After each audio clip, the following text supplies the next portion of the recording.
Our animation controls do a really good job at locking up the mesh the way we need to for the face.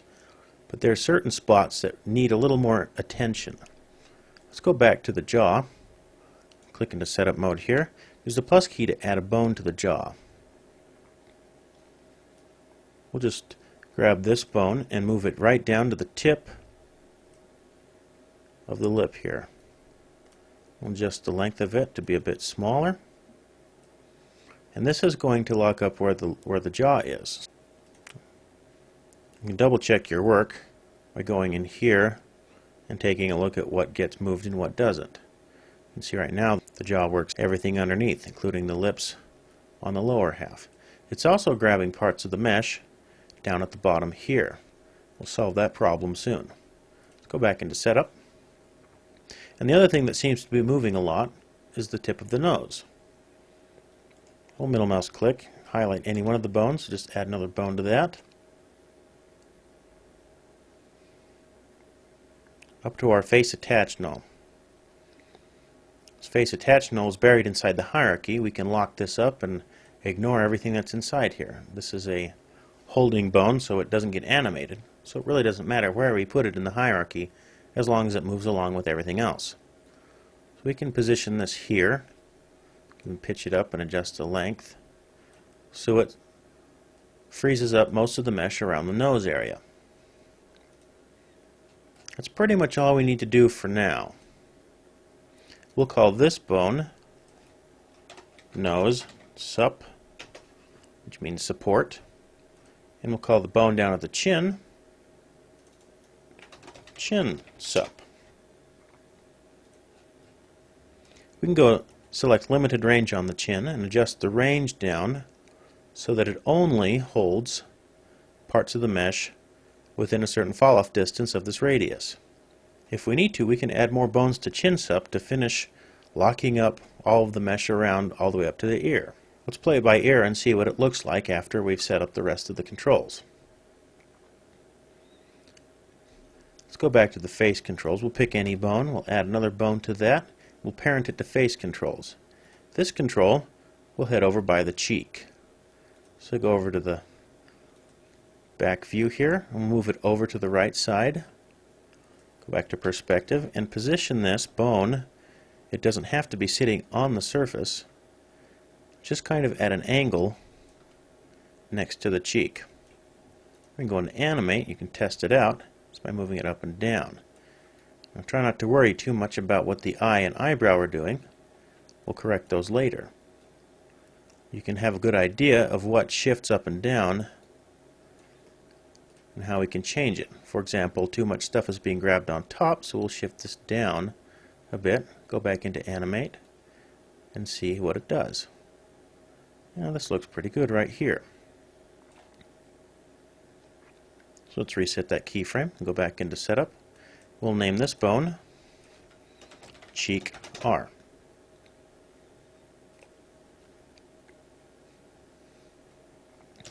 Use the plus key to add another bone. We'll parent that back to face controls, and we'll move this one up to where the eyebrows are. We'll move it to the outside. Let's go to a top view and move it right to the edge. Now it doesn't have to sit on the surface to control the mesh. Each bone has a fall-off value, and if there's no other bones in reach, it will start grabbing around itself. We can position this one in the same orientation as the cheek.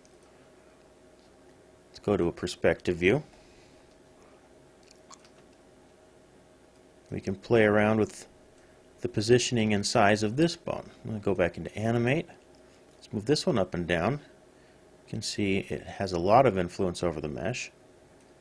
Go into setup. Let's move this one out a bit further. Go back into animate. Pitch it up and down till we seem to have a pretty good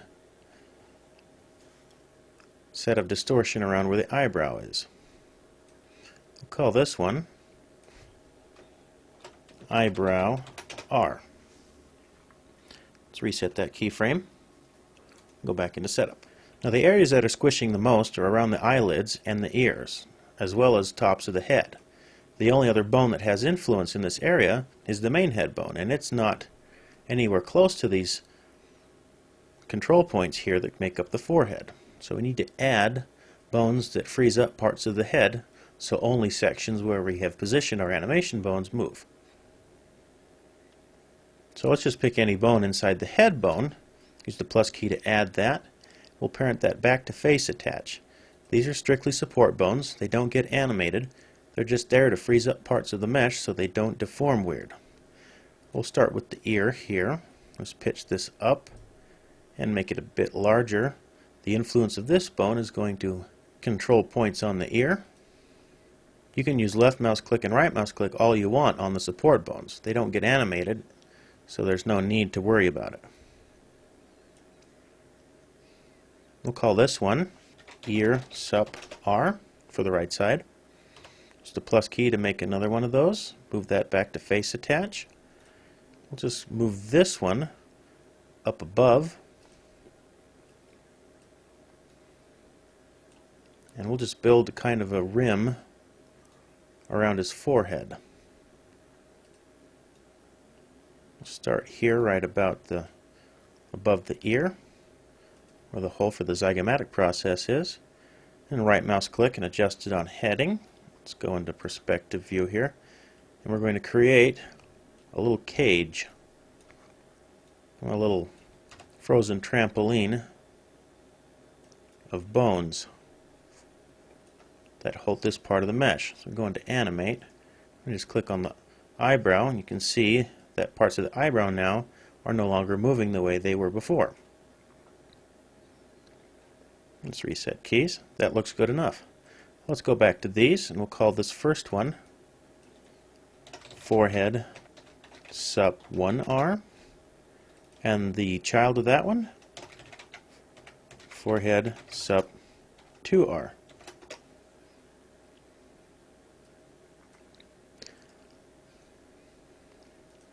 Just to see how everything works, let's go back to the Animate tab. Let's grab the main head control and pitch it up and down and see what it does. Seems to be working okay. Now the way that the bone influences are the more bones you have, the finer control you have over individual control points. The less bones you have, the more flexible your mesh looks. So let's start out with our cheek here and see what we got on our cheek. Cheek still seems to work the way we want it to. Good. Check out our lips. Lips move up and down. There are sections here that seem to be distorting weird. We'll get to those. Reset those keyframes. Go to a left view and grab the jaw control. Pitch that up and down. And there's some sections here that we need to worry about, like the front and back. And again, maybe not. This will be a subdivision surface, and a lot of these tinier movements would actually contribute to the organic feel, make it look more alive.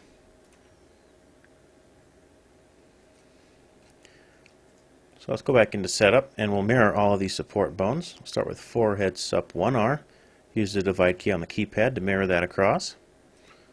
We'll just manually change those R_1s to L's for the left side. Do the same thing for the eyebrow. Mirror that across, so it's eyebrow L. Same thing for the cheek. Cheek L. So we have most of our controls here now. Let's go to File. We're going to save this scene as J.